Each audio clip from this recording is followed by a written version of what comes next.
Twitch, and I'm going to watch the stream and make sure that the stream is actually streaming. And do we have sound? I saw something briefly. I'm going to have to refresh the page. I got to... there we go. Okay, we have sound. That is good. And Dementia Radio now. And recording in 3, 2, 1. Recorded live on DementiaRadio.org, it's the Funny Music Podcast. Brought to you by FuMP.com, where you can download new free comedy songs twice a week. Now, here's your hosts, Devo Spice and the great Luke Ski. Hey, Devo Spice. Hey, Luke Ski. We have the Kamikaze Snowmen on the show. We do. Hey, guys. Hello. Greetings, gentlemen. And Joe Vent, a.k.a. the Right Reverend Jarvis T. Hornswaggle, said he was going to be joining us, but he's not on at the moment, so hopefully he will join at some point. In the meantime, welcome to episode 833 of the Fun Music Podcast for June 4th, 2026. Title of this week's episode is Team Suffer, and your job is to work that into our conversation somehow. All right. So, Speaking of that, Luke, let's do the catch-up thing. Let's get caught up with what Devo and Luke have been up to since last week. Or else Devo, if Luke bailed and didn't show up. Hey, what? Oh, he's right. So, Luke, what you been up to? Well, I ended up not having to do jury duty, which was good. Sweet. Let's see, looking at my calendar. This didn't happen to me, but I just wanted to mention that Alexanne graduated from 8th grade, so congratulations to her. Congrats.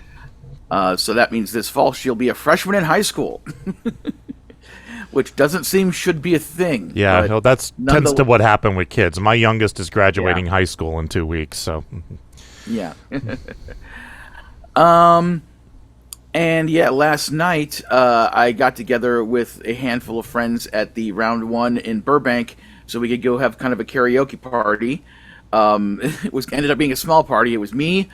Kalani was there for the first hour and a half of it. Tony Goldmark, Kit Quinn, Lindsay Smith, my friend Rennie Rivas, and eventually our other friends Doggins and Allie showed up for a little bit. But it was kind of... It's like, remember the party we had at, after the Dr. Demento thing? Yeah. I guess we were just super incredibly lucky that day because, A, when we got there was a room available, and B, they let us have it for 4 hours. And Janice rented it for 4 hours, so that's why we had it for 4 hours. Well, but the one in Burbank said we were only allowed to rent it for 2 hours. Oh. Because other people might show up and want to use the room, and then they would get on a waiting list waiting for us to be done with the room. But if nobody else wanted it, we could continue beyond the 2 hours. So unless it was because we told them we had such a large group and we were willing to pay for 4 hours in advance, maybe that's why the people at the Lakewood one were like, "Oh, sure, we'll just give it to you because that way we definitely make a big chunk of money." Janice is in the chat. She says we would have gone longer, but they closed the store. Yes. So anyway, we only got it for 2 hours, and at that point, Kalani had to head back to the hotel where she's staying in Thousand Oaks because she's out in the vicinity of the valley this week working. So basically, I just said, "Oh, want to head over to my house? We could play Use Your Words," and people said sure. And we came over, we played a round of Use Your Words, and then after that, everyone left. And then I went out to see Masters of the Universe. Oh, you've seen it? I didn't know it was out yet. I thought it came out tomorrow. Under normal circumstances, movies come out on a Friday, and the preview showing is on a Thursday. And I already bought a ticket for tonight. Then I found out, either Tuesday or Wednesday, I found out that there were in Burbank special advanced screenings that I could get to. Nice. So spill it. How is it? And I was like, well, I have this party scheduled till 11. and we're going to be at round 1 till then with everybody, and blah blah blah. And so basically, the downside of us not getting that room in the party ending early, or the upside of that the upside of the downside thing with the Hyven is that I got to go see another showing of Masters of the Universe early, and I loved it. Awesome. There are things I could nitpick as a fan, but putting aside any fan nitpickiness and personal preferences of yada yada, I thought it was great. This second big Mattel movie, facing the same challenge that the Barbie movie faced, whatever that was, 2-3 years ago. That how do you take a pop culture toy figure like Barbie, who in modern days there's a lot of problematic kind of stuff attached to, like, well, look at this hyper feminine figure, and people have strong opinions about it. How do you make that into a movie for an audience that they'll get behind? And I forgot the director's name now. So Patty Jenkins, is that it? No, I can't Greta remember. Gerwig? Of Barbie or He-Man? The director of Barbie. I don't remember. Greta. Oh God, I'm so somebody in the chat look up who directed. She's a nepo baby, right? Greta Gerwig. Greta Gerwig. Gerwig, right. Yeah, that's it. Greta Gerwig. So anyway, but yeah, Greta Gerwig nailed it, and it was great. So it's like, now here's He-Man, the hyper masculine figure, and it's like the literal premise of the show is, I'm the most powerful man in the universe, and I will punch everything to solve the problems. It's like, and this movie ain't exactly made for kids. I mean, kids could see it and they'd generally be fine. There's some swearing in it, which I kind of found surprising. I'm like, oh, they're letting them swear? Okay. But I read one review of it that it was like ripping on it for like the plot or something like that. And I'm like, I am not expecting deep art from this movie. I want to see He-Man and all those weird other people beating the crap out of each other, like for 90 minutes or 2 hours, whatever it is. That's kind of all I want, Yeah. So here's one thing that this isn't okay. On the original He-Man series, it is canon that He-Man's mother, the Queen of Eternia, is from Earth. She was an astronaut. Yeah, was an astronaut. Went out into space. I forgot exactly how she glossed out. She ended up on Eternia, and ended up with King Randor, and then she became the mother of Prince Adam, and Adora. So they mention that in the movie, but they just kind of really just gloss over it. Mm-hmm. Yeah, and I was just kind of like, wait, shouldn't you give at least one more sentence worth of explanation for the folks who aren't huge nerds like me? But whatever, it's fine. Like I said, nitpick. It's a nitpick. So, yeah, it's another one of those movies where, like, I've heard somebody review The Mandalorian and Grogu saying, if you didn't like this movie, then you just don't like fun. So it's like, if you like fun, you'll like Masters of the Universe. Fisto is in it. Come on, Fisto is in it. Yes. And yeah. It's a good time. So anyway, now don't play the thing okay. yet, because the thing I have to talk about that has to do with my workplace will take a very long time. Okay. So now that we have our guests here, and this podcast is about them and their music and talking to them, so I think it would be for the best if we waited until the end of the show for me to do the segment where I talk about the workplace drama. Okay. That's fair. And but that's my favorite part. well, you can stick around. Yes. And we do have Joe Vent now. Hey, Joe. Hey, how's it going? Sorry I'm late. No worries. Okay. And I'm sorry I'm blurry. I don't know why I am. You are blurry. Like a cryptid over there. I don't get it. I've been working on it. Majestic. Like blur. Yeah. Well, the background's in focus. Maybe that's why. Could be. Maybe I should get in the background. Maybe. I don't know.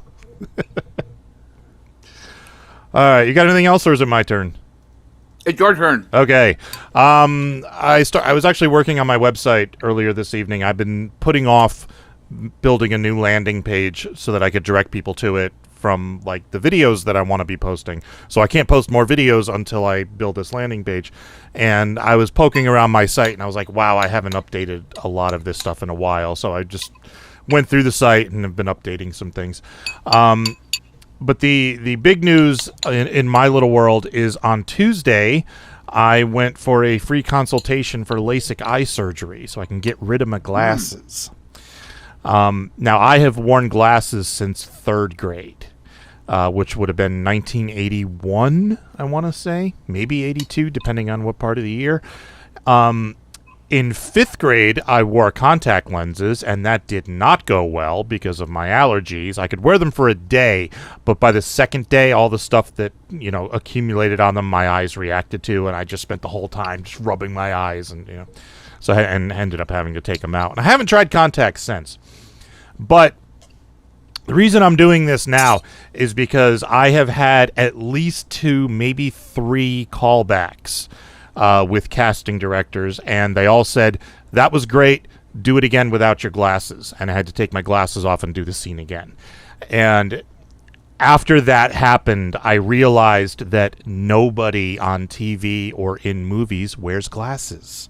Unless the character specifically calls for it. There are 1,000 kids in Hogwarts, and Harry Potter is the only one who wears glasses. You mean to tell me he's the only one with any kind of vision problems? So, but the reason being is that lighting is a challenge. Like, if you look at me right now, you're seeing the reflection of the outline in my of the screen here. That's the outline of the show. If I go over here, you see one ring light. If you go over here, you see the other ring light. It gets difficult to light a scene when the character wears glasses. So I think it's holding me back. And I just want to remove this problem from the equation. So I had a consultation on Tuesday. I am a candidate. They gave me a contact lens, which I'm wearing right now in my left eye, so I can try out monovision, where one eye is focused near and the other eye is focused far. Which I love so far. I'm going to get that out on Tuesday, and then the procedure is the following week. So in 2 weeks, I probably won't need glasses anymore. I might need driving glasses or reading glasses, depending on how things work out. But just for day-to-day being able to function on set, I won't need glasses anymore. And it'll be nice to be able to go on a roller coaster and see what's happening. So that's the big thing going on around here. So we have the Kamikaze Snowmen with us. Hey, guys. Howdy. Hello. Josh and Paul, and forgive me, I forget who is who. Sometimes we do too, but last time I checked, I'm Josh. And I'm Paul. Okay, so what I'll do is I'll put your name over there and your name, over there. So when it cuts back to you, their names will be there. Yay! It occurred to me that, I don't know when in human history people wearing name tags at work started. I'm guessing it was probably the 40s or 50s. But it made me realize, I wonder if name tags were invented by, a neurodiverse person who couldn't remember anybody's name, who happened to be in a position of power, and he's like, you know what, starting today, for customer service reasons, all of you are going to wear name tags. It's entirely possible. Because I've been working at my job 9 months, and there's still people there that I either don't know their names, or I have to stop and think very hard and long to remember what their name is. So, I think it's more common in a retail environment where you're dealing with the public. I think in most companies, and I haven't seen a lot of that. Yeah. But anyway, so what have you guys been up to? Oh, little of this, little of that. We just finished up our stint at CoreCon over Memorial Day weekend. That's one of our hometown conventions, the first one that ever actually booked us back in 2012. So it's kind of our home convention. Always fun to do that. We were in Colorado. I can't remember if we talked to you last, if we had already been to Colorado. It was just before we went, I think. Yeah. So we went to Colorado, did Colorado Anime Fest in Denver. That was a blast. It was a lot of fun. Yeah, good time. Yeah, a little bit of traveling, and we're looking forward to Black Hills Con coming up, not this weekend, but the weekend after. So we'll head down to Black Hills in South Dakota, Rapid City, and do a convention down there. A week from today, we'll be down in Rapid City. It'll be hotter, I'm sure. Oh, yeah. And Yeah. we'll be probably drunk by this point. So. Nice. Well, probably. Maybe not quite yet. So you guys You are gotta doing the pace con it. circuit like I used to. I used to try to do one a month. So it was. Oh, wow. It was pretty intense. And now it's like I'll do one or two a year. Like I do MarsCon and Con on the Cob, and maybe RavenCon.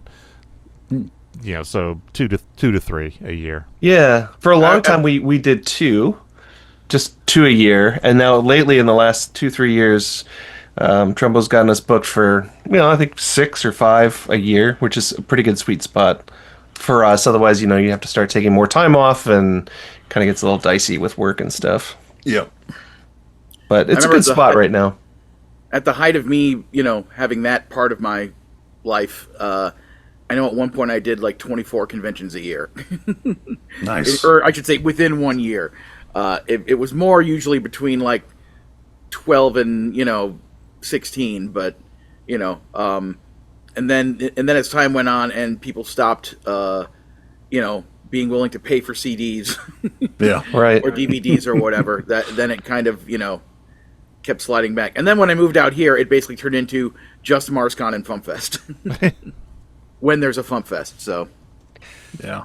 Now the funny thing is, the kids are starting to get back into physical media. So we haven't sold like a ton of CDs recently, but there have been more people who have asked for CDs than there are people who look at us like we're insane for having them. Okay, And we've been that's asked good. about cassette tapes. Wow, really? Yeah, and vinyl.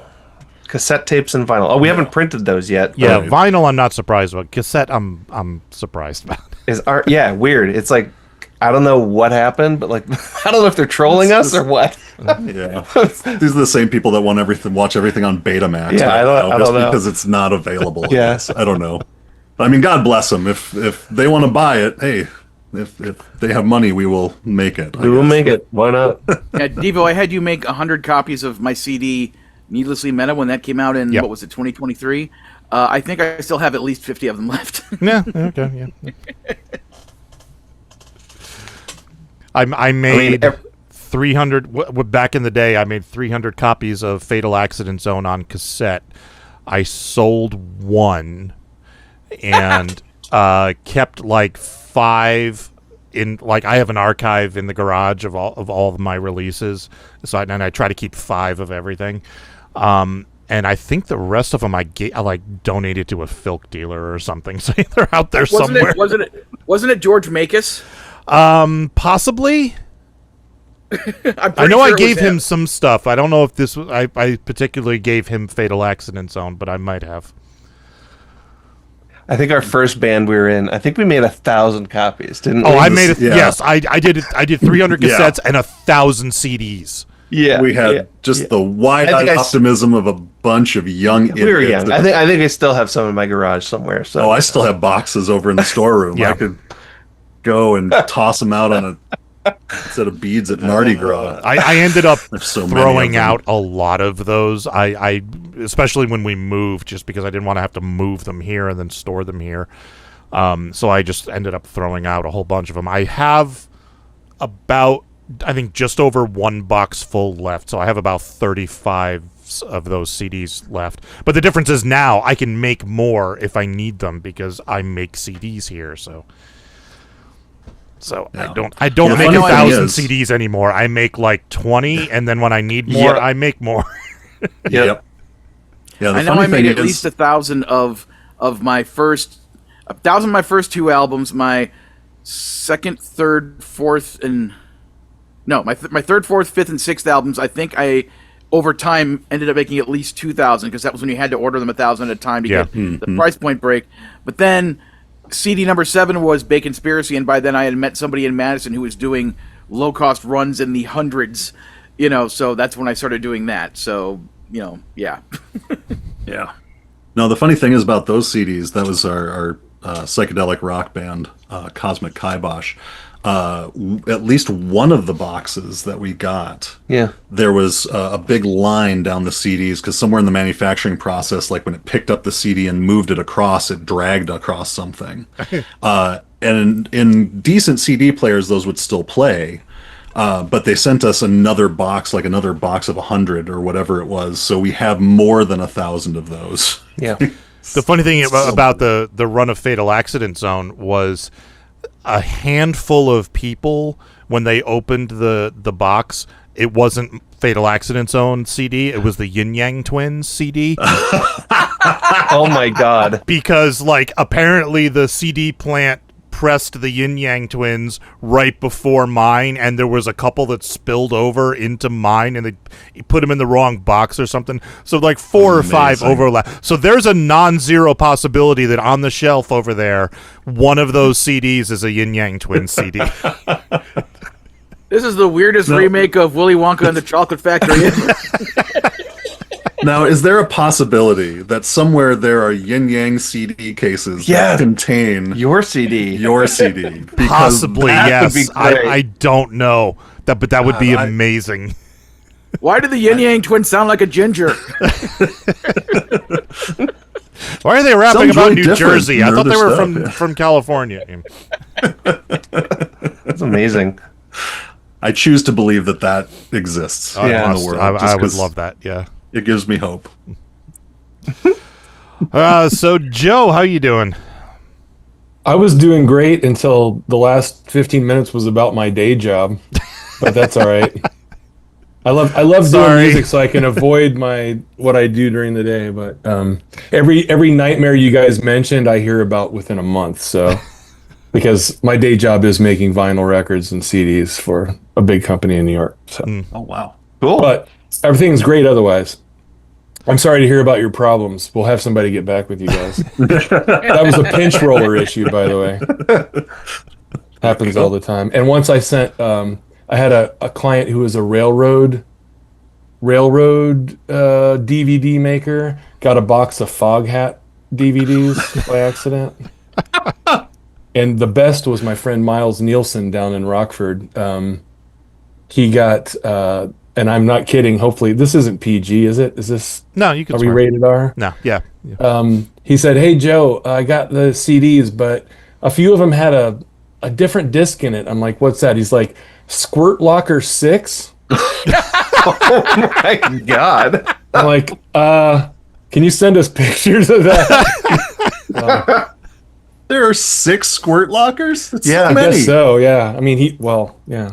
I Was don't he know. mad because he hadn't seen Squirt Lockers 1 through 5 yet? Well, He's lost. I set him up. Yeah, we sent him over on the house. Yeah, I mean, there are so many unanswered questions at the end of part 5. You know, they just had to make a part 6. Well, everyone's a cliffhanger. So, but yeah, I guess that was a weird thing. Things are great. Thanks. All right, then. So, you posted a song. Yes, I did. Give us a quick intro. We will give it a listen. It's called Honkies. That is a quick intro. Here it is. Here is Honkies by the Right Reverend Jarvis T. Hornswaggle.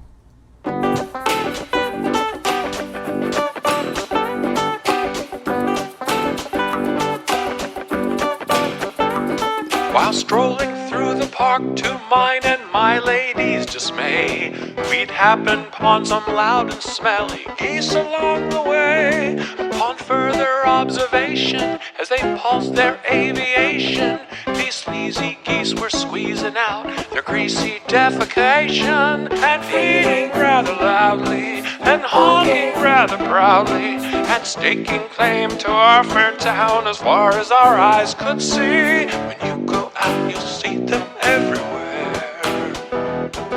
teeming with authority and a self-important air. The sound they make is stranger than the strangling of the donkey. My goodness, will you look at all these honkies? Honkies, they're taking over. Honkies, they don't play fair. Honkies, and they don't appear to be going anywhere. We tolerate their honking even though they're in the wrong key. honky. So rude and self-imbued, we call them honkies.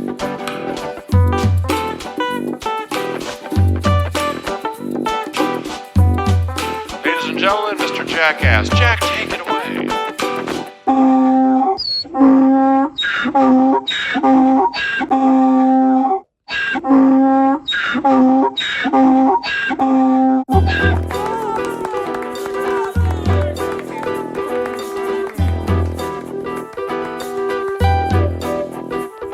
My goodness, will you look at all these honkies? No pigment was there ever upon their white and gleaming feathers. Somehow this lack of color makes them think they're 6 feet taller. When you go out, you'll see them everywhere, claiming territory, taking over the town square. The sound they make's as soothing as the strangling of the donkey. Those alabaster creatures we call honkies. It's our goose getting cooked from all these honkies. My goodness, will you look at all these honkies? Okay, before we talk about the song, Joe, I want to mention in my outline for the script for this podcast, I misspelled Hornswaggle. I just transposed 2 of the letters, and Google Docs underlined it for me. And when I clicked on it, it had the correct suggestion for how to spell horn. Is Hornswaggle a real word? Oh yeah. Okay. It's an I've actual. heard it before. It's an actual verb. To like To swindle somebody. Yeah, swindle. That's a good. Okay. I don't think I've ever come across that one. Yeah, and I can't say that it's any deep meaning. I just thought it sounded funny. Before I actually Googled it to find out that there's a little person wrestler who's pretty famous, I guess. All right. So, oops. He hasn't called me yet. Well, he's not the right Reverend Jarvis T. Hornswaggle, is he? Because that would be a whole, a different thing. No, but he's definitely way more famous, I'm sure. And I think he's from Wisconsin, which is where I live, so he could come down here and kick my ass, probably. All right, so tell us about Honkies. Boy, what's to tell? I don't know. I'm the wrong guy to ask. Loaded question if there is one. Yeah. I like to use this character in this format as a way to kind of elbow society a little bit here and there. So not a new old-timey music format. Sure. It seems like that's you can get away with stuff. I kind of like the idea too of somebody hearing this stuff and going, was that really from 1930? Yeah. But unfortunately, AI is running everything, so people. Yeah, that's true. You could just. I've heard stuff where it's like, what if so and so from the 50s covered Nirvana or whatever, and they just, it just does it, and it's and it's poop. Yeah. Or it's really good, which is annoying too. So. Yeah, that's true. Yeah. I haven't heard any that were really good. I've heard a couple that were decent, but. I suppose I've been hearing that young people can tell generative AI better than older people, but as far as audio goes, but as far as video goes, audio, I have a hard time. I mean, there's a certain sound to it that I can sort of pick out sometimes, but not always. But video, I can almost always tell, unless it gets really good. Yeah, especially if it's something that's supposed to be like animated in some way.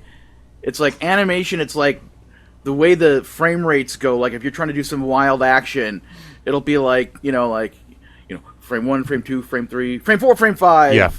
It's like okay. But like all of the AI animated stuff all looks like it's all this like constantly smooth motion that's like creepy. I watched. I saw a video on Facebook the other day of 2 women synchronized diving into a pool, and like. They jumped without bouncing on the diving board. They jumped way higher than they ever possibly could, flipped over in a way that is not possible to flip, and then before they hit the water, the splash happened. And, I mean, it's clearly AI, and half the people were like, "Oh my god, that was so amazing," and I'm like, "Oh my god." I think that may have just been some lag. Yeah. You don't experience that in your life? Like, Not in real life, no. I don't make a splash until after I jump in the water, but you do you.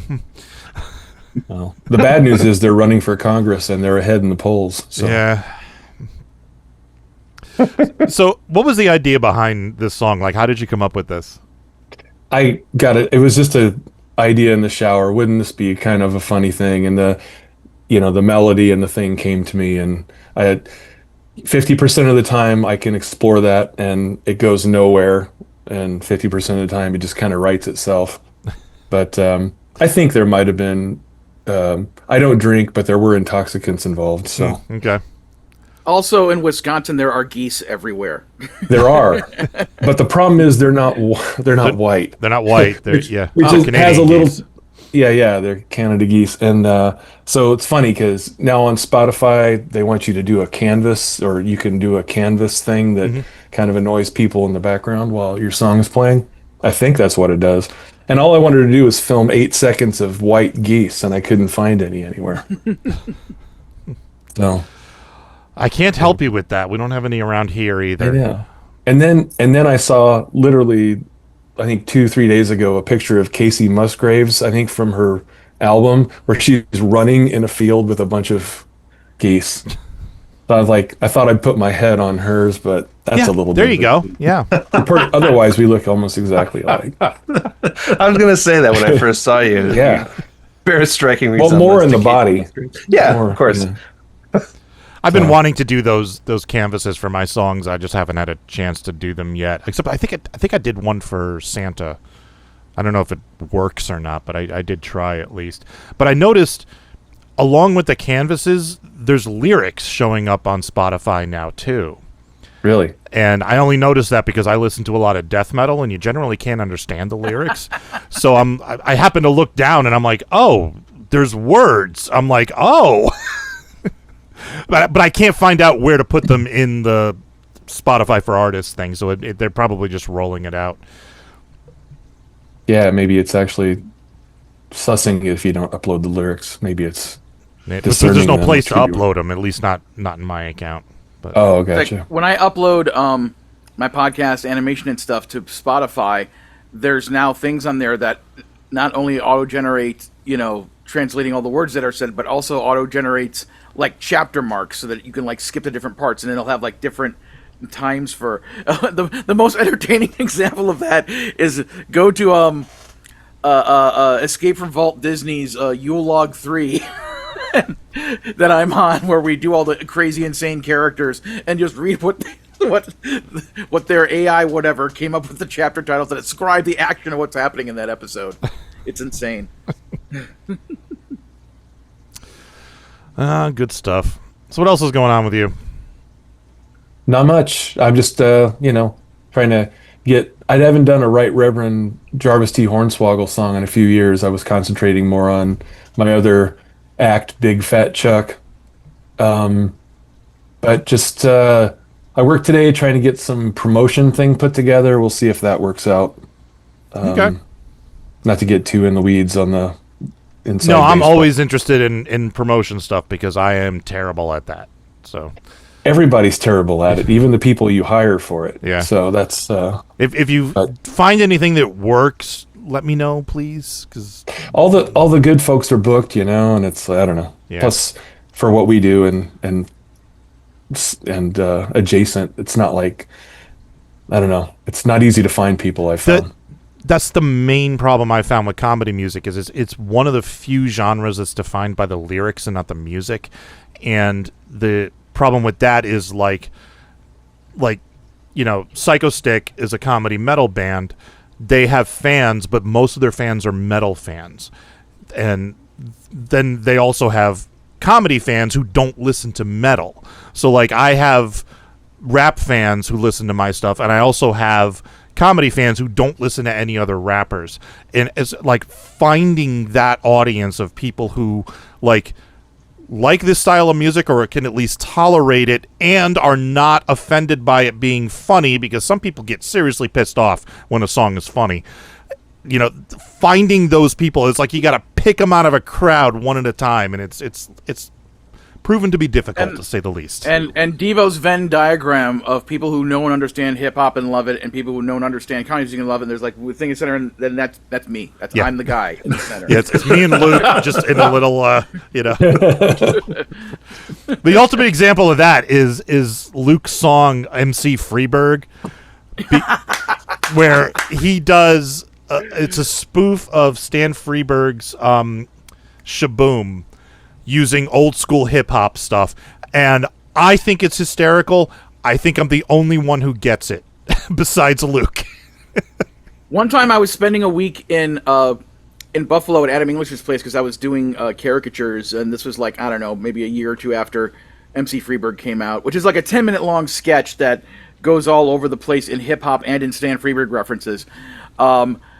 And one of Adam's friends was like driving me to work, and I don't know, he was roughly my age-ish, and I forgot what we were listening to at the time, but somehow Freeberg, got brought up, and then he started talking about Stan Freeberg stuff. I'm like, wait, you know who Stan Freeberg is? And he's like, yeah. I'm like, wait, hold on a second. And I played the track for him, and he cracked up the whole time. It's like, finally someone who understands all the jokes in this bit, and all the references, and all the things. Yay.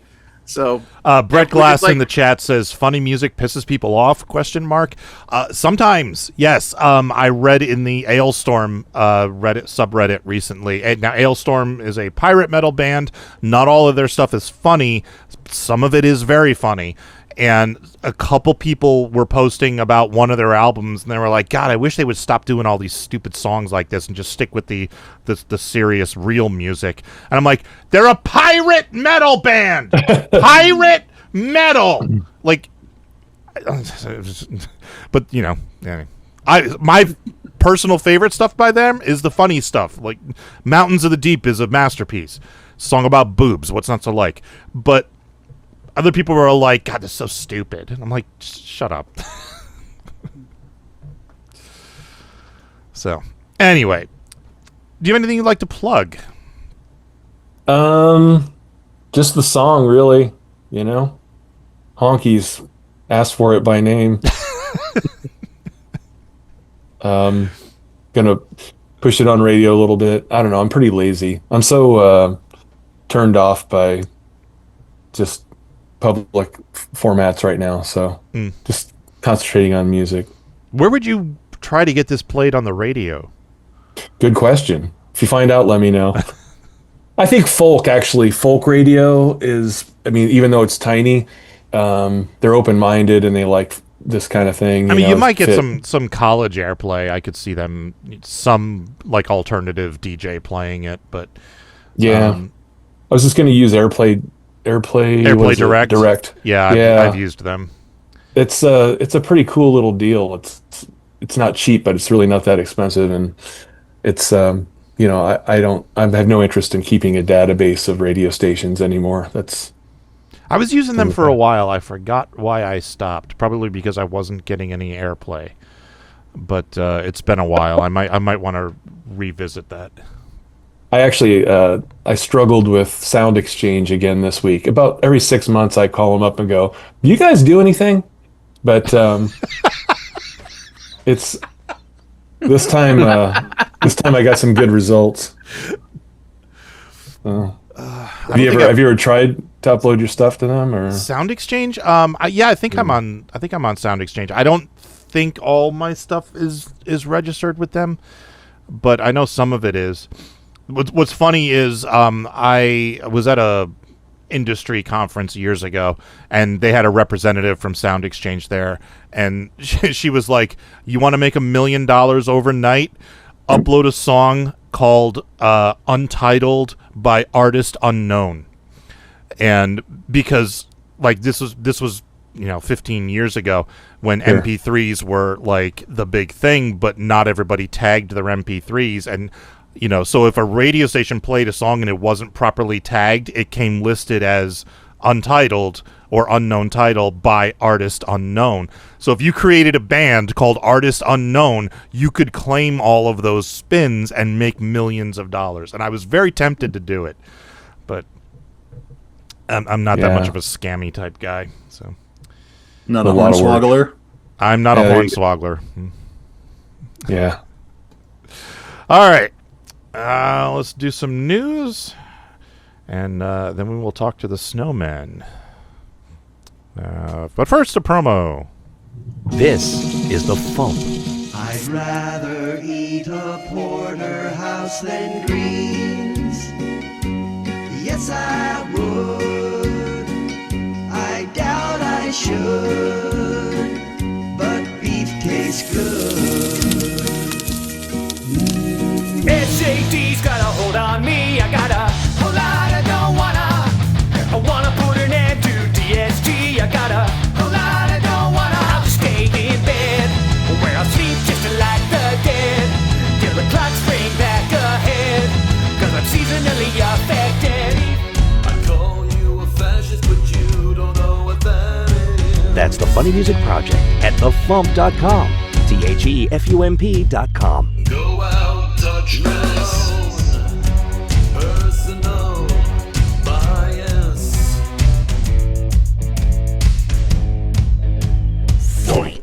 I'm Wacky Ben, the host of Wacky Ben's Laugh Attack, and as you may or may not have heard, I am retiring from 21 years of being a comedy music DJ, spinning funny songs from Weird Al Yankovic to the most current acts in comedy music.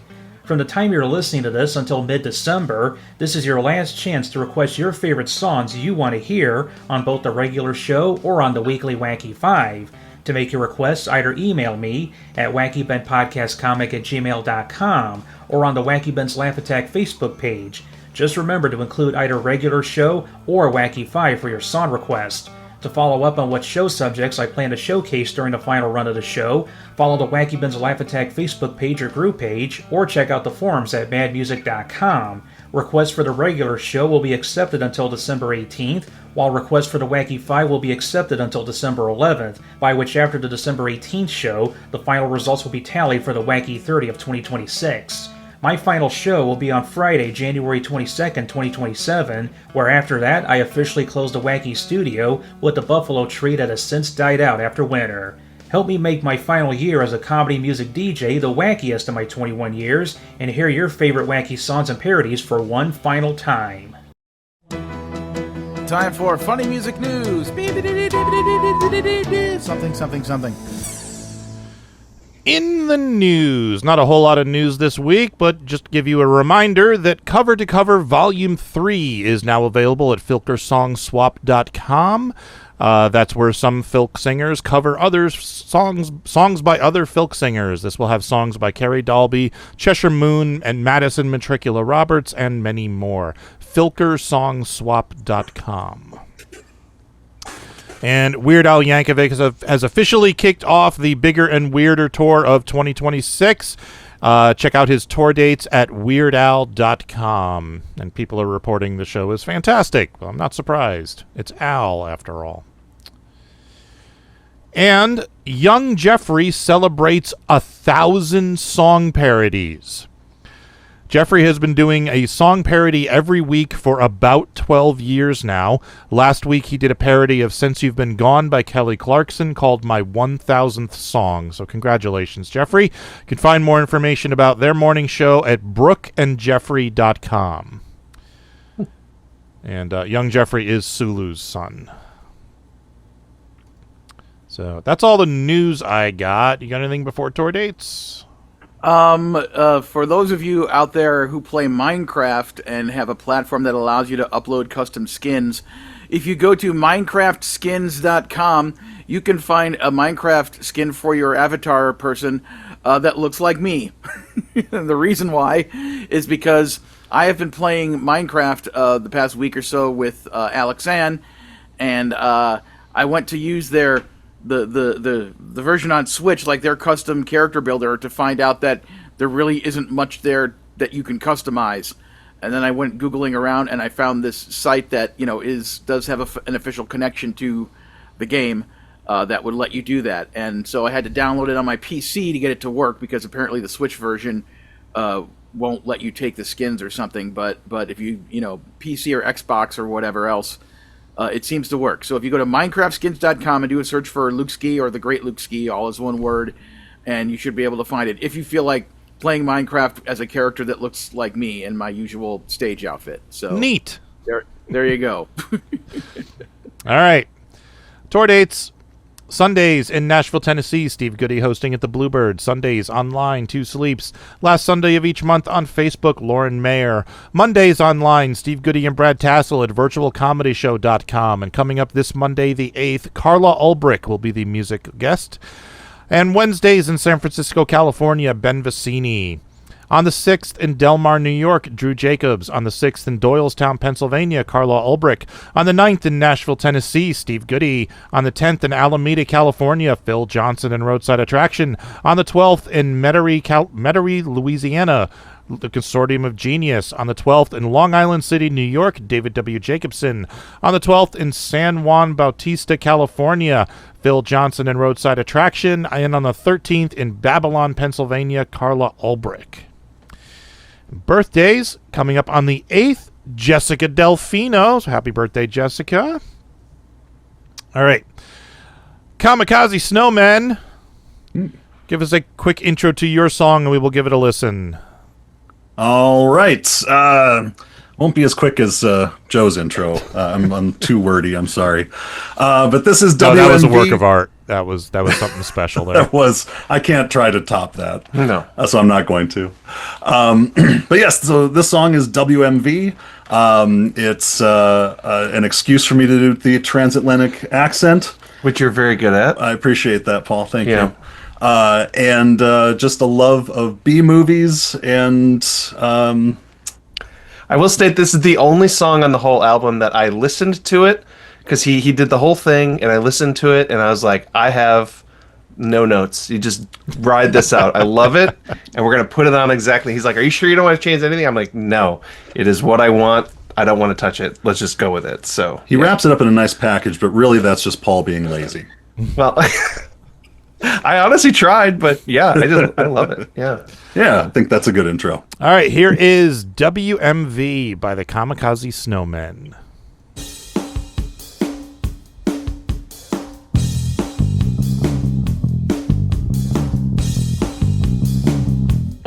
All across America, a new terror is invading the nation.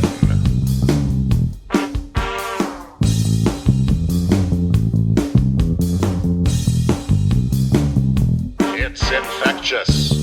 It's dangerous. It's the woke mind virus. It spreads the way that most ideas do, by word of mouth, by written document or pamphlet, and on the World Wide Web.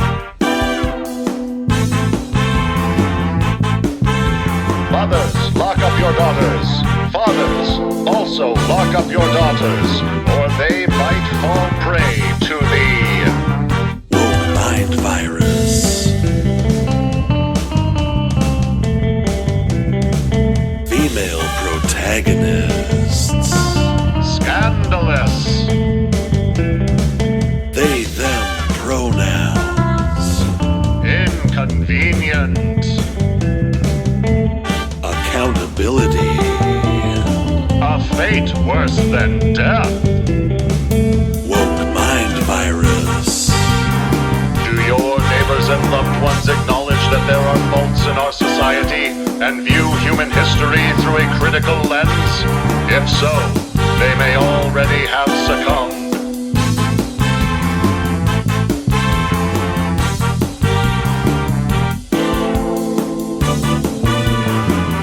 No one is safe from the woke mind virus.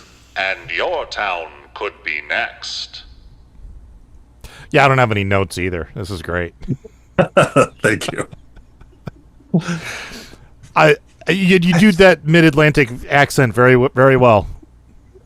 Thank you. It's a lot of fun. I need more excuses to use it in my day-to-day life. Is this something you do all the time, or just? I just walk around doing this. Hello, Junior.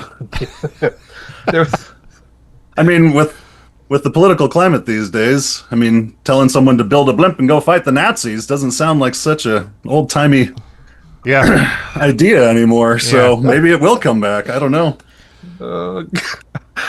But I have to say my favorite bit in this song is that bit in the middle where you get female protagonists, scandalous, like that whole thing. It just encapsulates it perfectly. Thank you. Yeah, it was a lot of fun to put that all together, and just thinking about like those old B-movie like trailers, back in the day, and just imagine the spinning text coming up on the screen and stuff, and just like scandalous. You know? It's talking about getting stuff put on the radio. Wouldn't it be great if you could somehow try to get this song to like right-wing people, being like, "Oh, this is a song about the woke mind virus. You should totally play it." Dude, they would play it. They would absolutely play it. You need to send this 100%. Send this to all the right-wing talk shows. They will play it. They will not get it. They will play it. Amazing. I think they'll have to. We might have to do that. Tucker Or get it on Carlson. Sound Exchange first, so you can get all those. Yes, money. absolutely. Register it with Sound Exchange. Yes, we will. It's definitely. I think we could Hornswaggle Yes, There you go. some of them into this. Hopefully. my It new happens favorite all word. the time. It's like old-timey sounding accent week here on the FuMP. I know. I was thinking that too. Two songs with throwbacks. Yeah, Beautiful. I love it. It's funny how that works. But like periodically, we'll have like two songs with the same topic, or two songs with some like it's theme week on the FuMPCast, and we don't plan it. It just happens sometimes. Didn't we It's have like when Bugs Life and Ants came out, Yeah. right? Yeah, exactly. Totally No, coincidence. I can tell you why that happened. Because Katzenberg had the idea at Disney, and then Disney fired Katzenberg, and so he went like, "Screw you! I'm going to form DreamWorks SKG with Spielberg and Geffen," and then they started making their movie. So yeah, But Luke, you were gonna say like, didn't we have something on the show? Because I'm trying to think of like, I know we had a really good one, and I'm blanking on it. didn't we recently have something like 4 songs about poop in a row or something like that? Possibly, yeah. But that's nothing new for us. That's my favorite topic to sing. So I will troll Trumbo. Sometimes I will send him a text.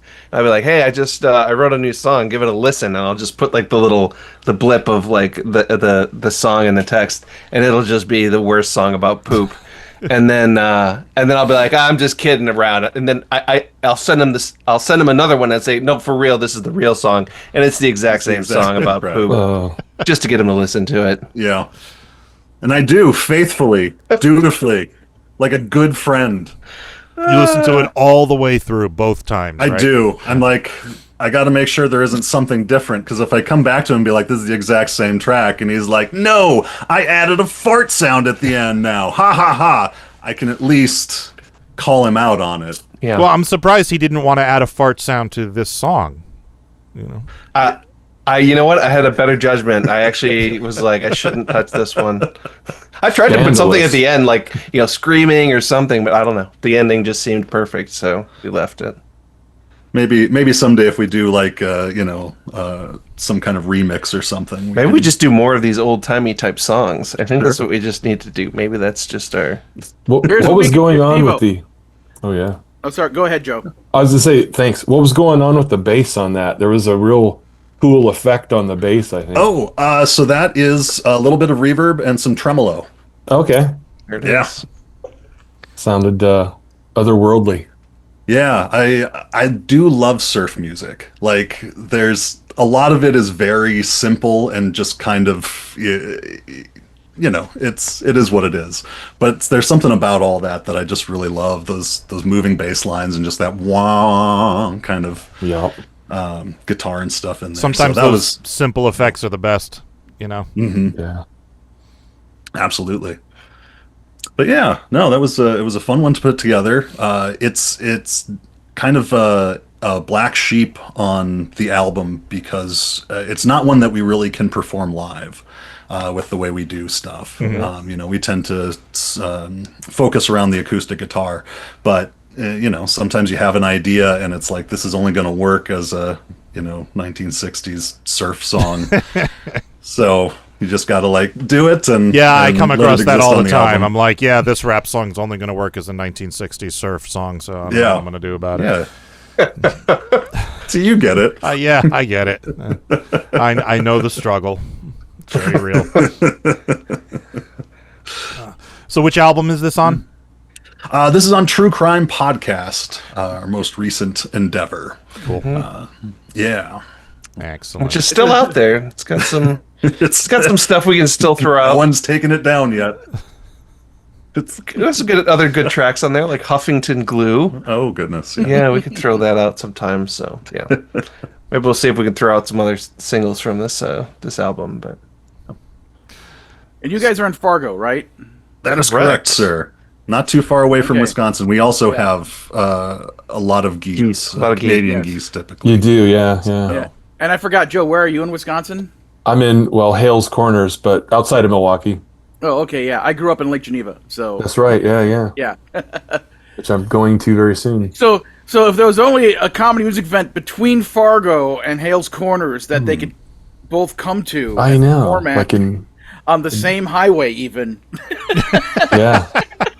Someone should look into that. Yeah. Do you guys have researchers on your team that... I think Bloomington, Minnesota might be right there. Bloomington. Yes. perfect. Burnsville. And it's settled. We shall meet in Bloomington. I need a MarsCon sound stinger that I can use. 100%. I don't know if you remember... Yeah, you should. I remember a MarsCon promo I made that used the opening music of Worm Quartet's "I'm Not a Girl," like the epic intro version of that. Yeah. And I just put a ton of reverb on me like this. MarsCon, like that's the one I should dig up for you Yes. if you want to have that as a sound. That bite. will work. Yes. So. Because the other option is the one that I made where I took Captain Kirk saying the word Mars from some Star Trek episode, and then the infamous Khan! I just chopped them together. Beautiful. Good. You probably could have hired him. Yeah, I probably could have. He would have done it for you yesterday. Goals. He does. I don't know if he's doing this, if he's tying into some syndicated thing, but he does commercials for local lawyers here in Milwaukee. Oh, really? Yeah. It's in the real low res. I mean, worse than I look right now. He looks on that. You do kind of I'm look William like Shatner. a You're local watching commercial. WVTV 18 in Milwaukee. Yeah, seriously. I think he has some sort of connection here, but he did, for one of these ambulance chasing lawyer firms. He does a commercial. Proudly. I love it. So are you guys performing? You have any shows coming up? Just Black Hills Con. I'll be down there, like Paul said, next weekend. So a week from Friday, a week from tomorrow. And then Anime Iowa. In July. July. End of July. Last weekend in July, we'll be down there. And then I think we got Anime Fargo in September here in Fargo. So those are the other conventions we got booked for the year at least. And that's mostly where we tend to play, at least at the moment. There aren't a ton of other... We've done comedy shows and open comedy mic and a lot of stuff like that just for kicks. But yeah, anymore, we just do the conventions. Do all sorts of panels and MCing and costume contest hosting. And Nice. yeah, it's a lot of fun. Yeah. Good chance to be creative and weird, Yep. We're going to be running a panel about, it's called, it's like speed dating, but it's like not dating, but people who come to a convention, maybe they don't know each other, maybe they don't have any friends yet. So it's meant to be like we call it speed party building, where you're going to get a class and you get to meet all these people. You try to put a party together and then you run a little quick, silly adventure, D&D themed. It's kind of a way just to have people meet each other, maybe if they haven't been to a convention before. So that's one of the panels we'll do. So we're really excited about it. Yeah. That's a really cool idea, actually. Yeah. Yeah, we're really excited to run it. It's actually the first time we're running that one. We're doing Let's Write a Theme Song. That's one of our favorites. Yeah. We'll come up with the audience. We'll come up with the idea for a show. Typically, a lot of these conventions are anime centric, so it'll be an anime. But we come up with the idea, protagonist, the plot. Sometimes people will get as deep into. We get really deep. You'll be amazed at how more deep. Seasons in. Yeah, what's going to happen? The character arcs and who dies and who's still alive, and so they get really deep into making this episode, and then we make a song and then try to record it and put it out there for them. So I still have to edit the last one, but I'll get to it. It's almost done. We're getting there. But that's a lot of fun. People have a lot of it's actually pretty impressive how good the ideas are from. No, it's you could probably crowdsource a decent anime just from having a panel like this, because people are like, no, we don't want that. That's on all the animes. We want this idea. I don't know. They get really passionate about it. It's pretty fun to be involved in it. Yeah. Nice. All right. So, do you have anything else you'd like to plug? Just our stuff is out on all the streaming services and stuff, so go ahead and check it out. Which, when you were talking about that earlier, just wanted to throw in there that comedy is not typically a genre you can choose. Yeah. When you're uploading your albums, you have to go folk, you have to go pop or something. Yep. Comedy is a subgenre of spoken word. Which is why it keeps getting taken down from Spotify. So now all the FuMP albums are alternative. Yep. We found the same thing. Yeah. Our album Doug, we put up several years ago, and 10 years ago. Yeah, 10. That's right. It's been 10 years. Oh God. And we just finally got into the world of TikTok like a year ago. Yeah. And found that you couldn't find any of the songs from Doug on there because, of course, when I put that one up, I did choose spoken word and comedy, and they won't let you. So that's why we re-released Doug. It's a special edition because then we could upload it and change that so that now it's no longer spoken word. We did have a friend go through and remaster the track. Yeah. So there was some. We did add a different track as well. But the real reason was just so that we make it so we could upload it to the digital formats. Yeah. But yeah, other than that, please check us out. Love it if you listen to us and come see us at a convention. We might be in Bloomington. Coming to a convention near you. Do the voice, Josh. Oh, yes. Everyone, be amazed. Be intimidated. The Kamikaze Snowmen are coming to a town near you. Or not. Yeah, we may have to bring him in to do the voiceover for the MarsCon promo. Chris has some competition for once. I would happily add that to anything if you guys. Like I said, I want any excuse to talk like that. It's fun. All right, let's do some feedback. Making the internet absolutely ridiculous. Dementia Radio. www.dementiaradio.org. Port 8027. Please hang up and try again. This is the part where there's feedback. Feedback. You know that segment of the show we do about now? Feedback. Feedback.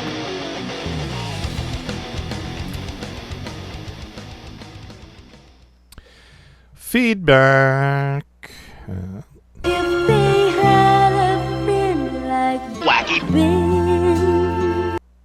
Wacky Ben wrote, just to clarify about my forthcoming retirement from spinning comedy music for 20 plus years, it's not just a focus on my comic book business, but because of some ongoing health problems I've been going through for past few weeks that I'm currently treating. If worst comes to worst, I might either postpone production of my show, Wacky Ben's Laugh Attack, or may have no choice but to retire ASAP. This is the first time in my life I've been this concerned for my health, and I'm taking it seriously until I am fully recovered. Well, you do whatever you need to do, Ben. Obviously, your health comes before the podcast. And Alvarant wrote, I heard Zencastr is a good alternative for Zoom and doesn't have AI yet. Zencastr.com. And actually, I looked at their website this afternoon, and it does look pretty good, so I am going to try it.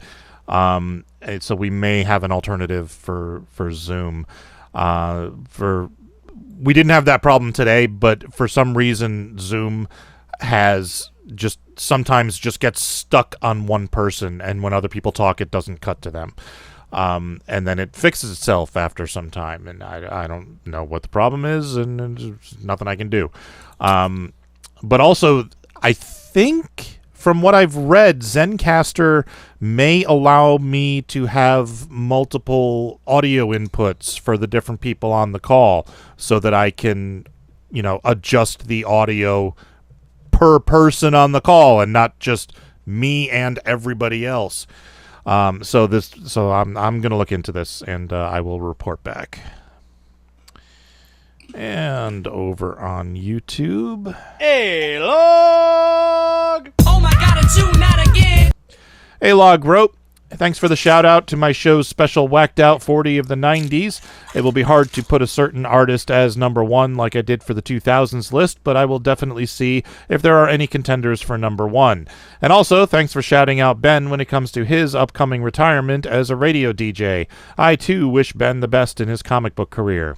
And also, I take it that the Belle Isle Rats were in such a rush to get a picture out that they had to resort to AI to do it. To quote their song, Out of Focus Man, that's messed up, man. Thank you, A-Log. And that's all the feedback we got. So... Teasing. He's a teasing kind of guy. Now you have a job. Yeah. Teasing. Tomorrow's song is by Jefferson De Leon. And Tuesday's song is by Robert Lund and Spaff. Woohoo! And I need a topic for this week's Spotify playlist. Now, the World Cup is coming, but that's next week. So I think we'll do that for next week's for people who want to see their favorite team suffer. I was going to work in that at some point, but I also was waiting for the moment we were going back to Luke's work drama.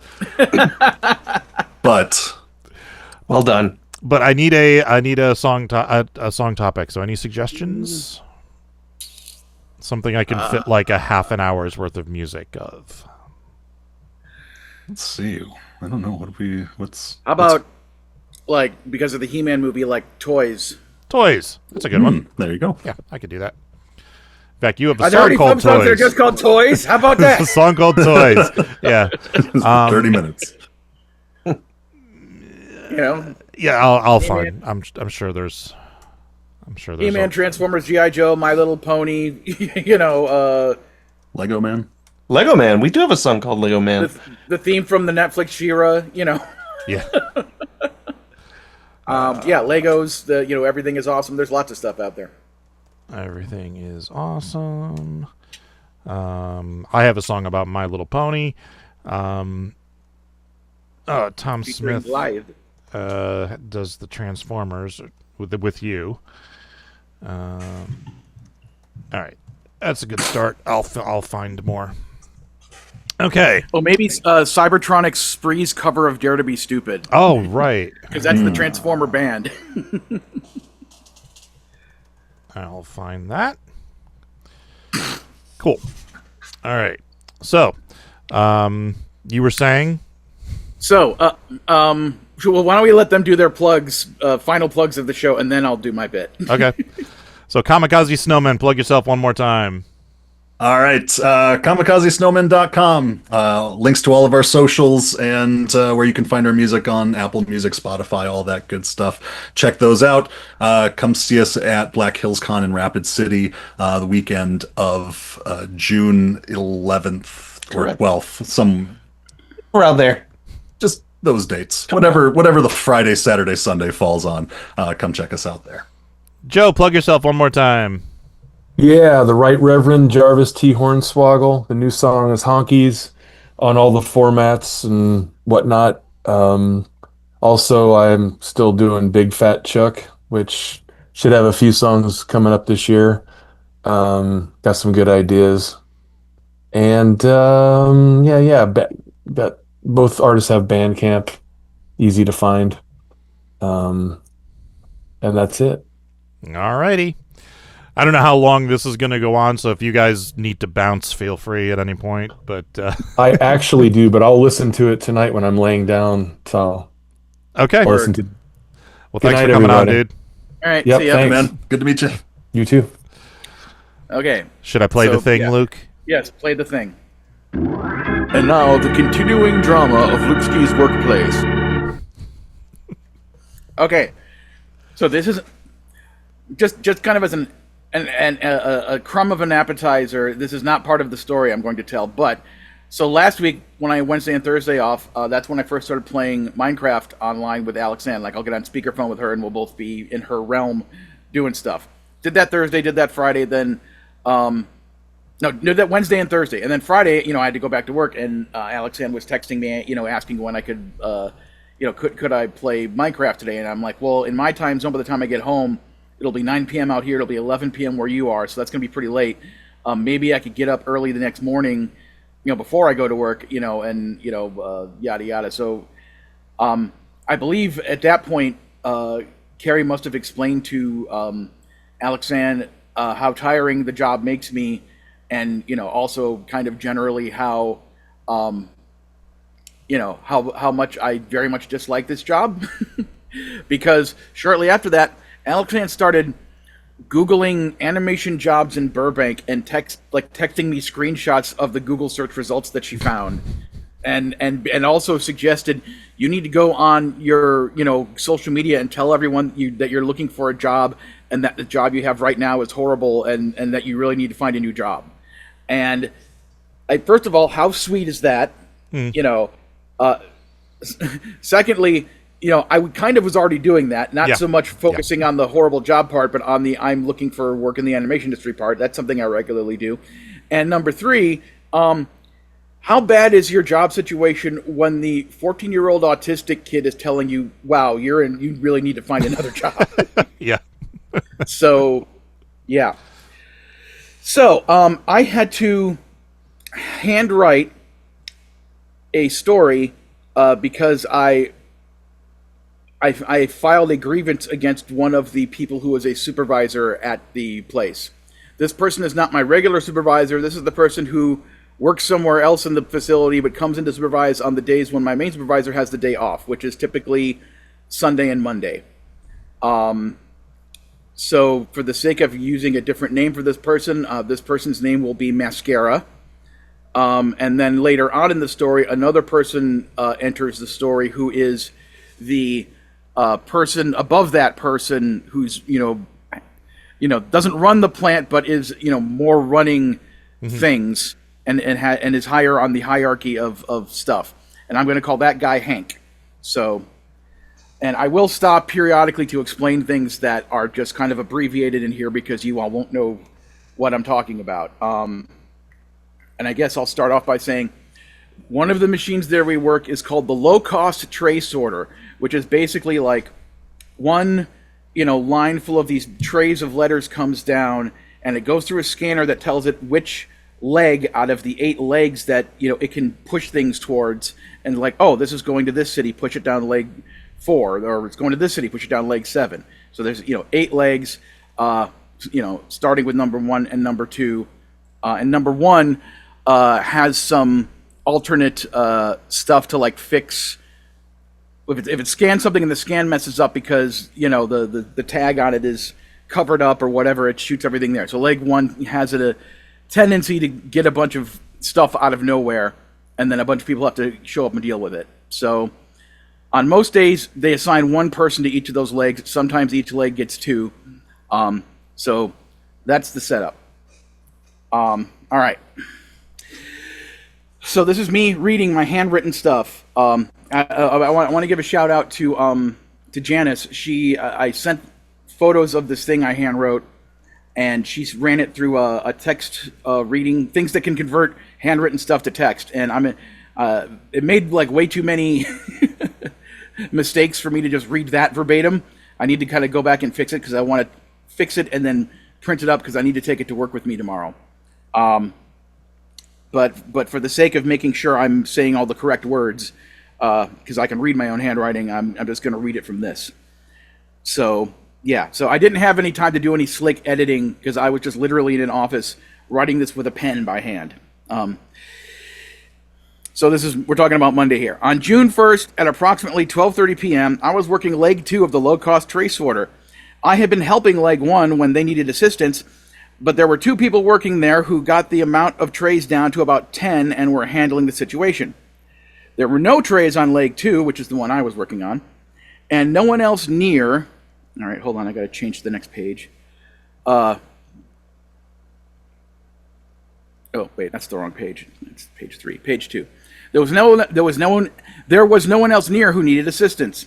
So with nothing else to do to keep me, using the phrase that they are using wrong, gainfully employed, which is their way of saying to keep busy, to like, don't just stand around and do nothing. You have to find things to do, like, make sure your placards are up, make sure all the things are labeled, blah, blah, blah, blah. Like, find stuff to do. Help other people if they need help. Find stuff to do. Their business term for that is gainfully employed, even though that's the incorrect use of the term. But when I use that term, that's what I mean, because I'm writing it that way because this is a thing that's going to them to read, and they will know what that means. Anyway, so with nothing else to do to keep me gainfully employed, I pulled out a small notebook I carry in my pocket, and I began drawing, intending to stop as soon as any trays were sent down my leg or another leg that needed, or if another leg needed assistance. Mascara yelled at me and told me to stop drawing and go help the people on leg 1. By the time I walked around the boxes to get to leg 1, there was only one box left on the leg, which was picked up by one of the other people working on the leg. I then stood there at leg 1 for several minutes. No new trays came down the leg. So I walked back over to leg 2 and waited. Shortly after that, the low-cost tray sorter machine went down and needed to be repaired. Myself and the 8 or so other workers who were all standing at their legs waiting for the machine to be fixed with no other work to do to be gainfully employed for several minutes. We were all standing around for several minutes, nothing to do to keep us gainfully employed. That's the point. After a while, when it became clear that the machine would not be running anytime soon, I again got out my notebook and started drawing. A couple minutes later, mascara got in my face, and when I say got in my face, I mean like, here I am drawing, and I look up, and then she's right there. She's literally in my face. Where did I leave off? Yeah, mascara got in my face and yelled at me again for drawing, threatening to write me up if she caught me drawing again. So, here's my interjection that I didn't write down. That made me more angry than I have felt in a very, very long time. Like, the last time I remember feeling anywhere near this angry was the thing that happened at the beginning of April when my previous supervisor did that whole investigative inquiry thing over the few days I had been a tiny bit late, or and the day that the LA traffic, the cops stopped the traffic on the highway and I was a half hour late. I was just immediately super incredibly angry, but I did not react and I didn't say anything. So, okay, back to my thing that I wrote. I said nothing to her. I was so upset that I walked away, turned in my scanner, clocked out, left the building, and drove home. Another interjection. Me doing that, my intention was, I am never going back to that place ever again. Mm-hmm. That's what I was thinking as I made the drive back home to Burbank. My girlfriend Kalani's spider senses must have been tingling because she started messaging me and then she called me and I'm like, no, I'm driving home. She's like, why? I'm like, because I'm leaving. I'm not going back there.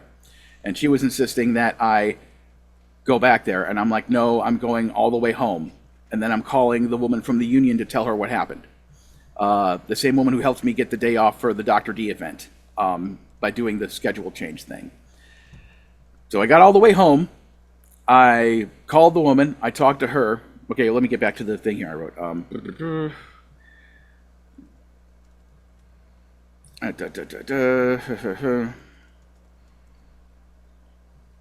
Yeah, okay. Clocked out, left the building, and drove home. I needed to be somewhere safe, quiet, and private so I could calm down and think about what I wanted to do next. I called the woman from the union and told her what had happened. She advised me to fill out a 3971 form saying that I was too mentally unstable to work and needed to take a break to right myself. When I returned to the facility to clock in at the same time people do following the lunch break, 4:15 p.m., I grabbed a 3971 form and went to work on the Arbus machine, which is a different machine that sorts stuff. That doesn't matter. Where other coworkers of mine were working. When Mascara saw me, she asked me where I was. I told her I had left the building and called the woman from the union. This made Mascara very angry, and she started yelling at me about having gone AWOL, which is the actual term they use, absent without leave. So having gone AWOL and saying she was going to have an investigative inquiry with me on Friday, which is tomorrow, June 5th. I told her that I will have a union representation. I told her that I will have union representation present with me at the investigative inquiry, which enraged her even more. She then repeatedly told me that I had to go home because she listed me as AWOL and that she, quote, didn't want me here. Again, I said nothing to her in response to her hysterics. I clocked out, filled out the 3971, knocked on Hank's window to give it to him, because normally I would give it to my supervisor, but since Mascara was my supervisor, she's not going to turn it in. So I went to the person that she would be eventually handing it off to, kind of the next step up the ladder, Hank. So I would know for sure that he got it and at least had the basic 1 or 2 sentence version of what happened that I wrote on the form. Anyway, where was I? Knocked on Hank's window to give it to him, at which point he wanted to talk about what had happened. During that discussion, Hank informed me that leaving without permission is against the rules, which I did not know. I assumed that since people were allowed to leave the building/premises during lunch break, that specific permission wasn't required. I now know that is not the case and intend to follow that rule going forward. He also told me in the future that if I am upset, I am allowed to excuse myself to somewhere else in the building to calm down. Mascara saw us talking because this room is kind of not his office, but a room outside of his office that there's open windows, everyone can see whoever's in there doing whatever. So it was, Mascara saw us talking and entered the room to join the conversation. I said very little after she entered because I didn't have a union rep there. After Mascara repeatedly demanded that I be sent home, Hank said that I should return to work, so I clocked back in and he took me to the claim/rewrapping area where I worked the rest of the day. And this final summing up paragraph that I wrote using language that was suggested to me by my union reps. It's, when I told them how I was feeling, I'm like, okay, well, that's how you were feeling. Here's the words you need to use to express this in this grievance. So, Mascara choosing to pick on me when there were several other workers standing around not doing anything is unfair. She was harassing me, bullying me, threatening me, making me feel that I was in an unsafe and hostile work environment. So much so, I drove all the way back to Burbank to feel safe. My grievance is with her irrational and unfair behavior towards me, which she needs to stop. So, before I continue the story, any comments?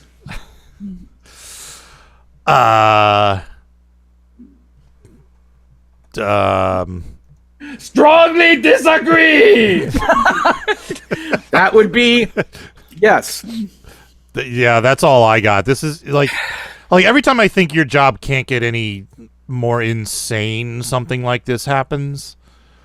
It's like every 2 months. Yeah. Yeah. It's like you're on Team Suffer over there. There it was. That's what exactly. Ooh, wait a minute. That thing that got moved. Wait a minute. Oh, no. Okay. Somehow that graphic got shifted to the right a little bit. I fixed it. Oh, okay. So, that was Monday. Tuesday, I go back to work, and I know the reason why she said that she wants to do the investigative inquiry, with me on Friday is because she doesn't work on Tuesday and Wednesday, and I don't work on Wednesday and Thursday. So she knows that Friday is the next day we're both going to be there. There's a guy I work with named... Oh, crap, I shouldn't have said that. Oh, well. I can cut that out of the feed. I'll call him Henry. Okay. The guy I work with named Henry, and he's a nice guy. We don't talk a lot, but when we talk, he's really cool. He's been working there like at least 5 years, if not much longer. And he typically is like driving one of the motorized pallet jacks around. So,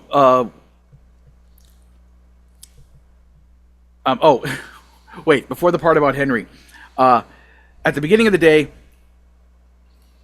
one of the supervisors in training, I'll come up with a name for her in another date, but that's not important right now. She assigned everyone to go work on the main HSUS machine, but she, for some reason, sent me back over the low-cost tray sorter area where nobody else was except for one woman making placards, and just told me, we'll just set things up over there. I guess maybe there were too many people that day, and for whatever reason, I ended up being the person who hadn't been assigned a place. So I was worried for a second there that I was being punished or they were doing that on purpose to isolate me or something. Turns out that wasn't the case. But the hilarious thing is, when I got over there, leg 2, where I was working and standing at, there is a standing metal desk. I mean, it's not like any huge industrial thing. It's just, you could probably buy one at, Uline, for not too much money. Just a standing metal desk, where that's where we fill out the placards, we scan things, we set down our tape and our labels and our papers and blah, blah, blah, blah, whatever. And that was the thing I was drawing on. And there's a bunch of these things all over the facility, so it's not like it's some big special thing. But it has been. Every day I've worked in that area, it's always been at the end of leg 2. And that's the leg I was working on, a leg that I typically choose to work on because even though it gets hit with a lot of trays for Indianapolis and Phoenix, I worked it enough that I have most of the numbers memorized so that I won't have to think and be like, oh, this is Indianapolis, this is Phoenix, this is somewhere else, this is blah, blah, blah. So I just kind of decided that that's where I want to be, plus the fact that it has that standing desk, so if I did want to, draw something when there was nothing else left to do and no other, gainfully employed business to do, I could maybe draw a little bit, while I'm waiting for more trays to show up. Anyway, so I go to the area to just generally check things out, and I see that desk has been moved over to the far side of leg 1, which is only 20 feet away. But it just made me laugh. I'm like, I know that she may have had the strength to do that herself, but she probably ordered somebody else to move that over there because I guess that's the way to, aha, I got you now. I've moved this thing over here. That means you can't draw over here anymore. There aren't tons of other things I could pull over and draw on if I wanted to, or B, hold the book in my hand and draw with it. That. So, and since I was sent over there by myself to clean up the area, I put it back. Because anyone who works that area, who's worked that area tons of time before, having that thing where it was is the norm. Having it over there is not the norm. If anything else, if they came out why is that thing over there now? That's dumb. Put that back. So anyway, that's kind of a side note to what happened yesterday. Okay, so then something happens and the supervisor in training says, oh, we're going to switch things up. This person's going over here. We want you to go over. You could work leg 7 on the HSUS machine. I'm like, okay, cool, fine. I go over there, and that's when I see Henry. And at some point when I'm walking back and forth to do things, he sees me, and he just kind of starts laughing to himself a little bit. I'm like, what? And he's like, dude, you're a legend. And I'm like, what? And I was like, oh, wait, for the thing that happened yesterday? He's like, yeah, people are talking about it. Because this woman who I'm referring to as Mascara has a habit of picking a person and just freaking out and yelling at them, for little to no infraction. She just targets people and goes after them and harasses them. And I saw her do it to another one of my close coworkers, the guy that started with me like a week or two earlier. She had gone after him over, ostensibly nothing, and so, and God damn it, I did it again. and Henry, I'll cut that one out too. All right, and Henry He was there like the second time, like when I came back after, and I said, "Oh, I left so that I could go talk to somebody from the union," and she freaked out. Witnessed that happening. He saw it. God damn it! Fine, you know what? I'm just gonna bleep. I'm just gonna bleep his name. So I'll instead of cutting the video. Henry saw it happen. So he was like, "That was ridiculous. That was insane." And the fact that I just stood there, blank faced, non-reacting to her hysterics, he thought like that was the the best thing I could have done, and an admirable thing for me to have done. And that the subtext I think I'm picking up from him is that everyone is talking about like, yeah, Luke decided not to take her crap, so basically that made me feel good. And also Henry, kind of talked to me a little bit because I've told him about my past, my origin story that led me to being there. And he's like, dude, you have to get out of here. You need to, don't let this place change you as a person. Don't let this place take away your shine. You got to find a better place to be and just get out, So I appreciated him saying that. Then I saw my regular supervisor, who in the past I referred to as Valerie. Then I found out that there's another woman that works in our area who's named Valerie. And I'm like, well, crap. So I've now decided to change her name to Victoria. So she's now Victoria. Okay. Just for the sake of it. So Victoria, I gave her a much shorter version of this whole story I've set up, of what happened on Monday the 1st. And when I got to the part where I said she yelled that, machine shut down, everyone standing around several minutes, nothing going on. I got out my book and started drawing. She yelled at me for drawing. And the look on Victoria's face was just one of, are you fucking kidding me? and then Victoria said, what was everyone else doing? And I said, standing around doing nothing. We were waiting for the machine to be fixed. There was nothing to do. And Victoria said, yeah, that's harassment, and you should file a grievance against her. And if she's going to be taking you in to do this II thing on Friday, you should file the grievance first. You should file it today. So Victoria went and talked to the in-house union reps and got me some union time for later that same day, which is where I went in, talked to the person there about what happened, and filled out the form that I just read everything to you guys for. So, and she said she's going to submit it to the woman who I spoke to on the phone on Monday, who's like the president or vice president of the Los Angeles Mail Handlers Union. And she said that very likely she's going to summarize what I wrote rather than take it all verbatim, which is understandable. But it was still important to me to get that level of detail in the story. Yeah. In a thing like that, the full Luke Ski treatment is appropriate. Yes, thank you.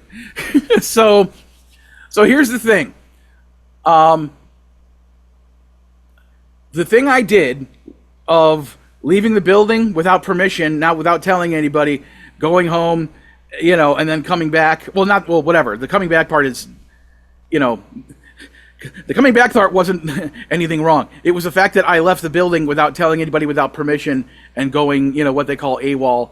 That is a huge no-no rule, and regardless of the situation, that would have triggered some kind of investigative inquiry thing, because that's super bad. I mean, part of it is they are very concerned about people stealing mail and identity theft and stuff like that. So if I was just some random person who found oh snap, it's an Xbox 5 and I ran out the door with it, yeah. That's why this is serious, So but it's yet another rule they didn't tell you about. Yeah, and even Victoria said, she felt bad because she never specifically explained that to me as one of my supervisors.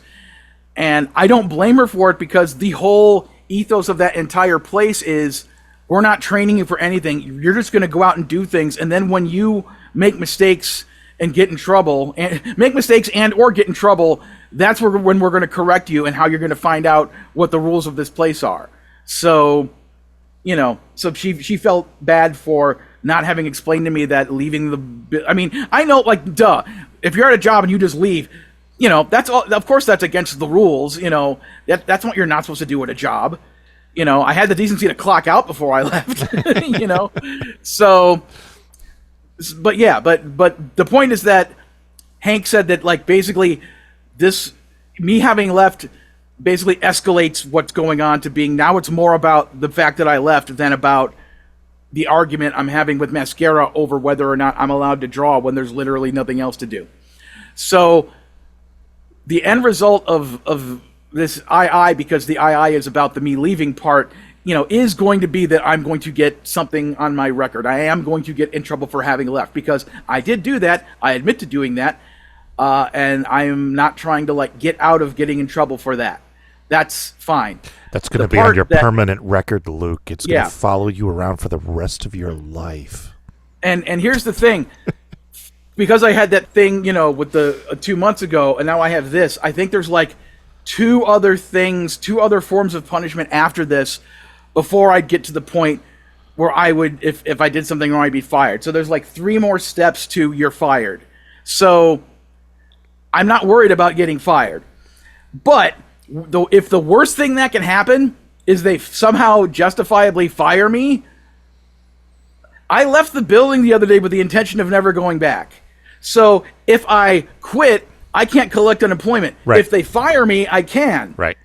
And I know I've only been there 9 months, so I'm not sure what the deal is with that, if I've worked there long enough to collect unemployment. But nonetheless, firing me basically gives me what I had intended to do when I left on Monday anyway, which was leave and never come back. So I basically don't care about the outcome of this II, and I'm going to go in with the same calm game face for this thing. I'm going to answer all these questions, and I'm going to take what Janice did, and when I have the time, tonight, I'm going to finish going through it and, like, editing the text so it's, the way it's supposed to be, and I'm going to print it up. So when I show up tomorrow, I'm going to have, like, at least 2, if not 3 copies of this thing, so that I can be like, I want this submitted as a part of the investigative inquiry, that this is my statement on what happened that day, the complete record of it, and I'm going to have the union rep person with me, one of them, and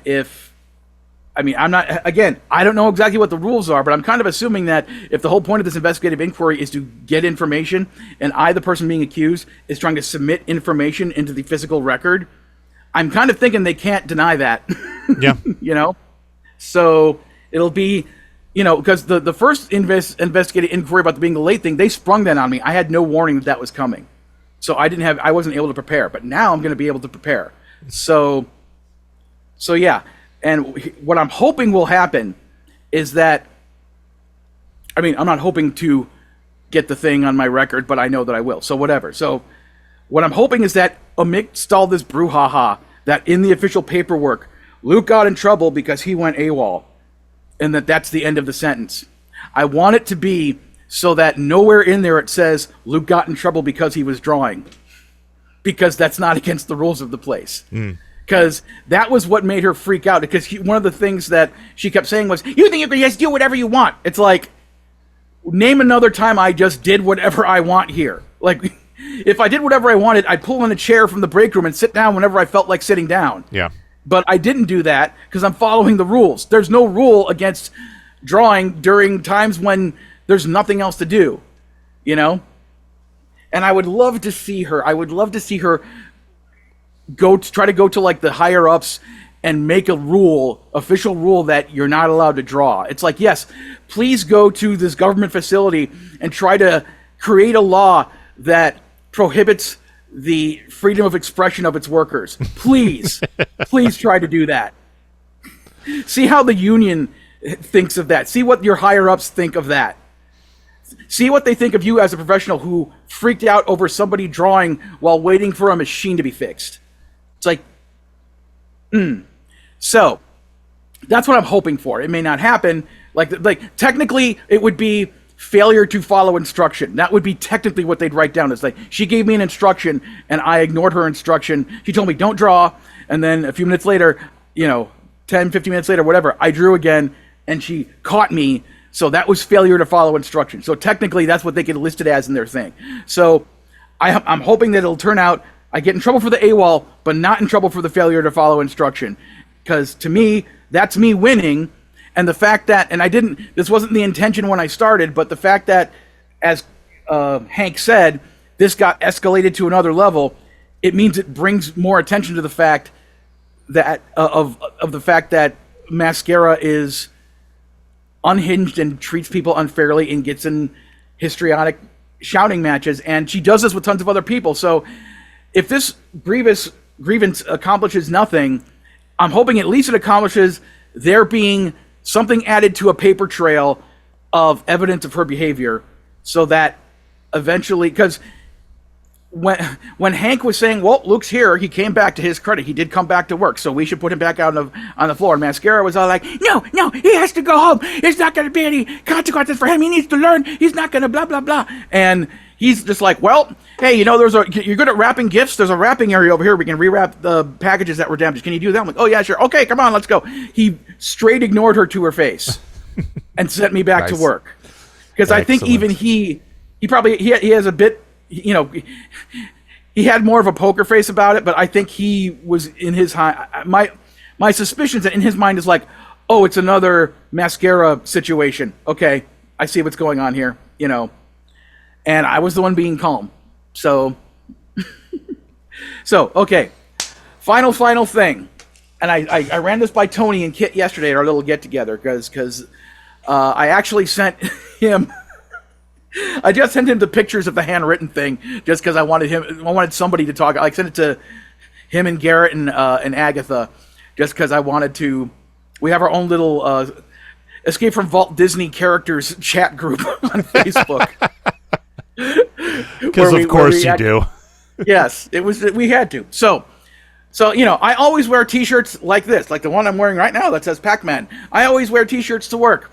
So I've worn every T-shirt I own. I've already worn to work at least once. So the question is, which T-shirt do I wear tomorrow as a subliminal fuck you to her when I have to sit down with her at this meeting and I'm wearing a shirt? So here are the three options I've come up with. This first one simply says "Be kind" and has a heart on it. It's from the Pop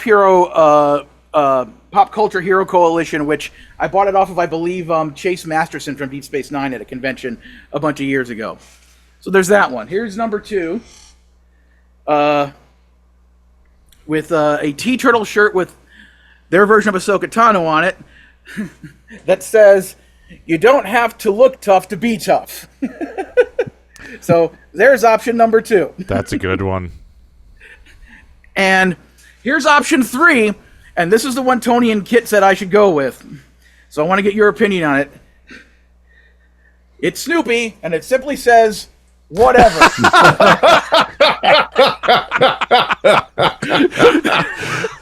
And for those listening on the audio, it's Snoopy just sitting there. His eyes are rolled up, looking up in the sky. And underneath him, it simply says, whatever, with one of his paws kind of up in the air like, meh, whatever. So that is master level trolling. Yeah, I think we have a winner. Yeah, okay. I'm going with whatever then. And here's another rule: you're not allowed to wear sunglasses inside the facility. That was another thing I got yelled at for when I forgot in my car. Yet another rule upon another rule. I can't go to my car until lunch break. If I'm on my regular break for 10 minutes, I'm not allowed to go outside to go to my car and get something and then come back in. It's like you need specific written permission to go out to your car and come back when it's not lunch break time. So I had left my regular glasses in the car and I forgot I was wearing sunglasses. So I brought the sunglasses and I'm like, oh crap. Well, I better keep the sunglasses on because they're my glasses because I need them to see slightly better than I normally would. And one of the other supervisors, some guy yelled at me like, hey, take off your glasses. Because I don't know. I guess they think it's a safety issue because you can't see as well because it's dark. Maybe. So, if sunglasses were allowed inside, I would wear those sunglasses tomorrow too, just to add to the whole whatever look, the whole Joe Cool, I don't care what you think look. So, anyway, yeah.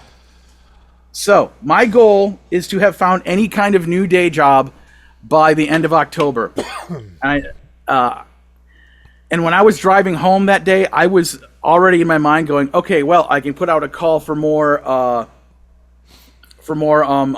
commission work. I can look into like setting up my own caricature stand on like Venice Beach. The walkway. I can look at the downtown Burbank has a thing where people show up. I've seen people doing caricatures there before. I can. I was already going through all of the other ways I could potentially make money or start looking for jobs. I could perhaps reach out to the company I used to work for that went under and then came back in some new form.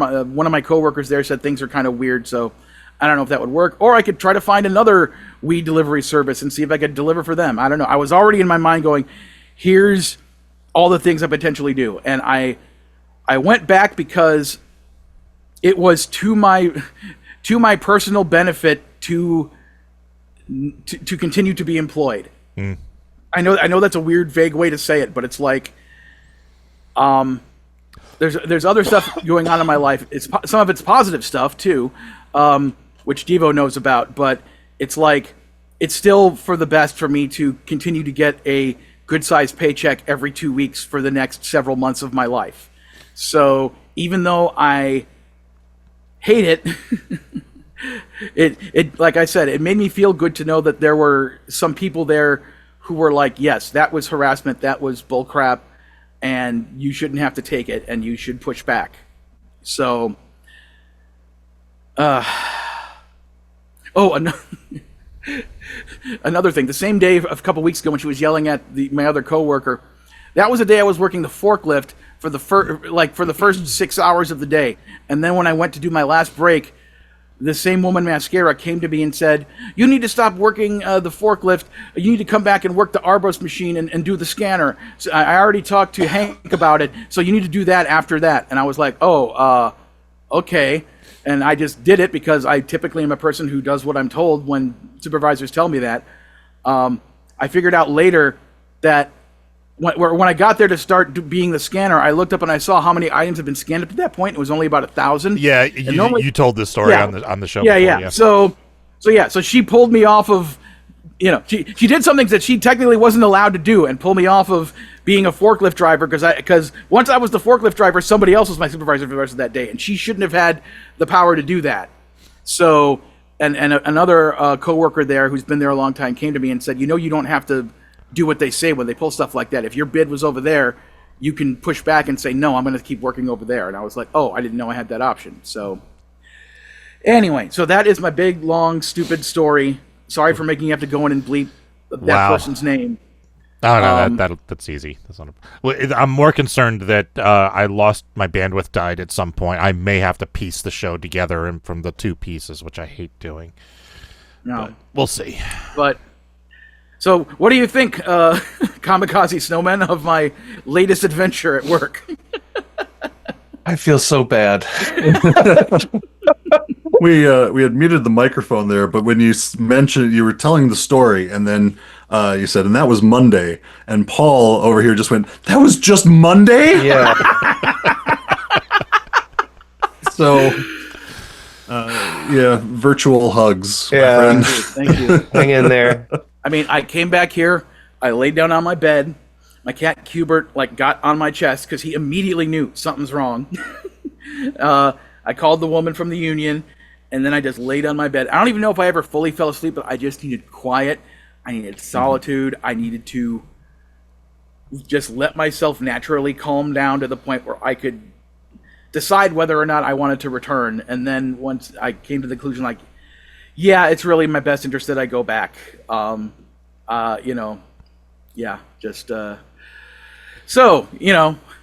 www.luke.ski for all of your storyboarding needs. If you want to hire me to work on your show, or hire me to do damn near anything else that's not working at that facility. Like, every so often, Kalani will say to me, oh, maybe you need to transfer to another facility. And my only thought there is, yeah, but what if the people at the new facility are even worse? Yeah, I have a feeling like the facility isn't the problem. Yeah. So, anyway, so for everyone who hung in there,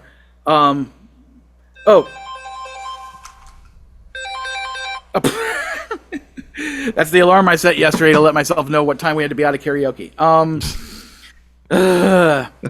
So, yeah. I also forgot to mention this during the funny music news. Over on my Patreon, the latest episode of Lasik Monthly Mixtape Madness posted, and it's a 5-hour-long episode containing every song that Tony Goldmark mentioned in his song "Smogberry Pie." I finished it yesterday. Good. Very much enjoyed it. That was fun. Thank you.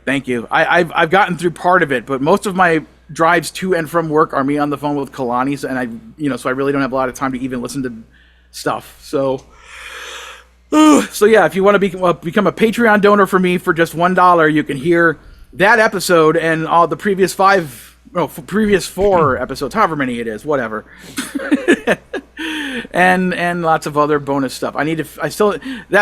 There are a couple of things for the month of May content that I haven't gotten done because I was going to work on them on Monday night and I was too upset to think. I've been too upset basically all week, and I already had that party planned for last night. So I still got to get a couple of May things done for my patrons. So I appreciate everybody's patience while I navigate reality. I just don't want to make our whole team suffer. Hey. So on that note, let's end the fucking show. So I can go see He-Man again. Thank you for listening to the Funny Music Podcast. I'm Devo Spice. And I'm Luke Ski, and look, the Kamikaze Snowmen are over there. Hey. Thank you for listening to the Funny Music Podcast.